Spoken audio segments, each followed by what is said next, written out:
Hello, Jeffrey here. I'm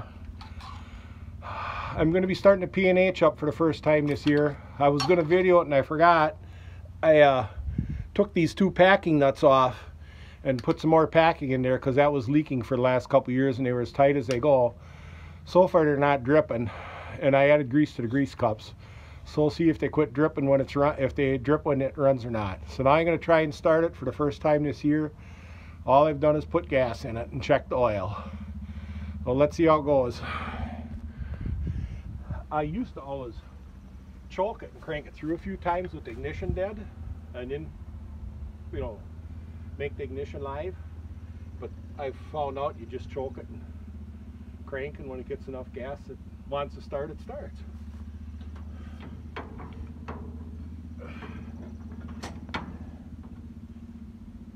Oh, now have I got the gas through now? There it goes. Let's see. Oh.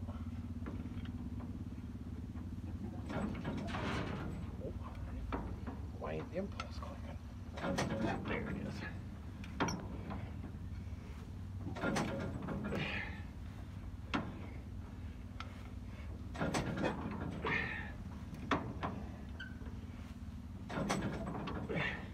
Usually I crank it through and it'll click twice.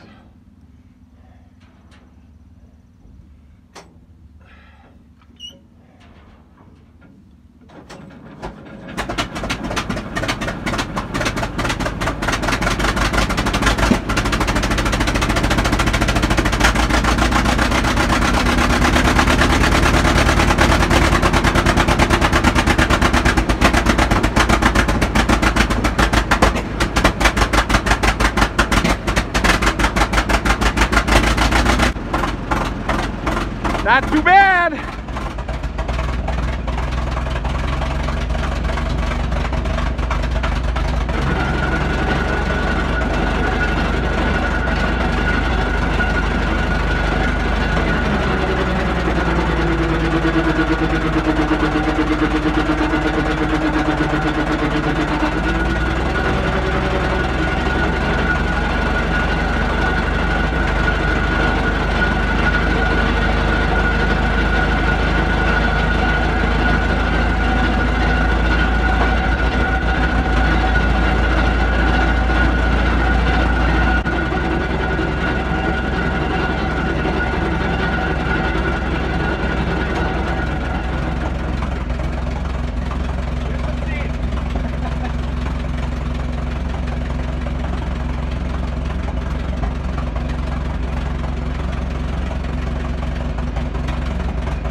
icing can happen when it's 80 degrees out. Because as gas evaporates, it's like, it works on the same principle as refrigeration with Freon. Okay. The air picks up speed going through the carburetor and sucks up the gas and it vaporizes, and that cools. And you can have that carburetor ice up when it's 80 degrees out. Wow, I've never heard of that. Yeah. And when it does, it'll start running like crap. It'll just spit and sputter. So. Well, that was Seth and his first try in the P&H. You don't mind me mentioning your name? I don't care. And I looked at the water pump. Oh, it is leaking on one side. We'll try tightening that, packing that up a little bit. And the other side does have one drop underneath it. So next time we'll run it, we'll tighten the one on the left side up a little bit and see if it leaks. So now I want to go at taking the original gas tank off under here so I can get at some of the mechanisms that are stiff and try and get them freed up, because I won't use this gas tank anyway, at least not now. So we're going to get at that. Well, we got the bolts removed and cut, and I'm going to see if the gas tank will come off. I got to turn the pipe inside because it's hanging on the pipe. Now move it once.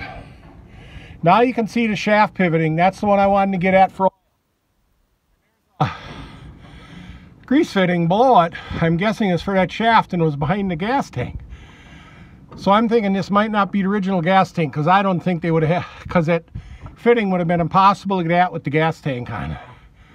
So we're going to try getting oil on it and greasing that grease fitting. And we're at the Badger Steam and Gas Show grounds. And while that's soaking in, we might go take a walk around the swap meet. So see you back in a little bit. Now here's Seth. This is his first time in the P&H. And he actually builds new cable shovels. Works on where they build them. For, I guess it's Komatsu P&H. So hopefully he's going to learn this enough to help with operating at the Badger Steam and Gas Show in August. To give me a break.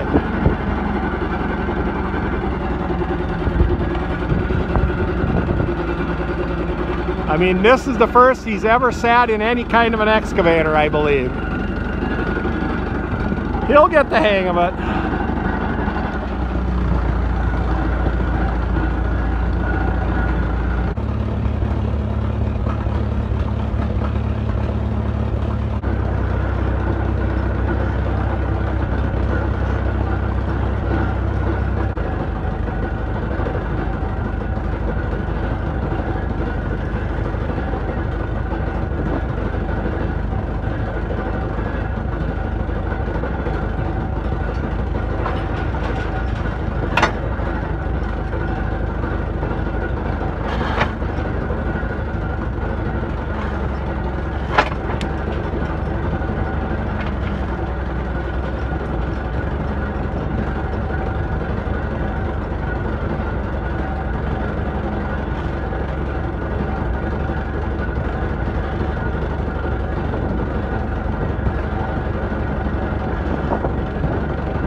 well, it wasn't perfect, but I figure not too bad for a, let's see, 92-year-old machine that still needs a lot of service work to get everything limbered up because it never gets used enough.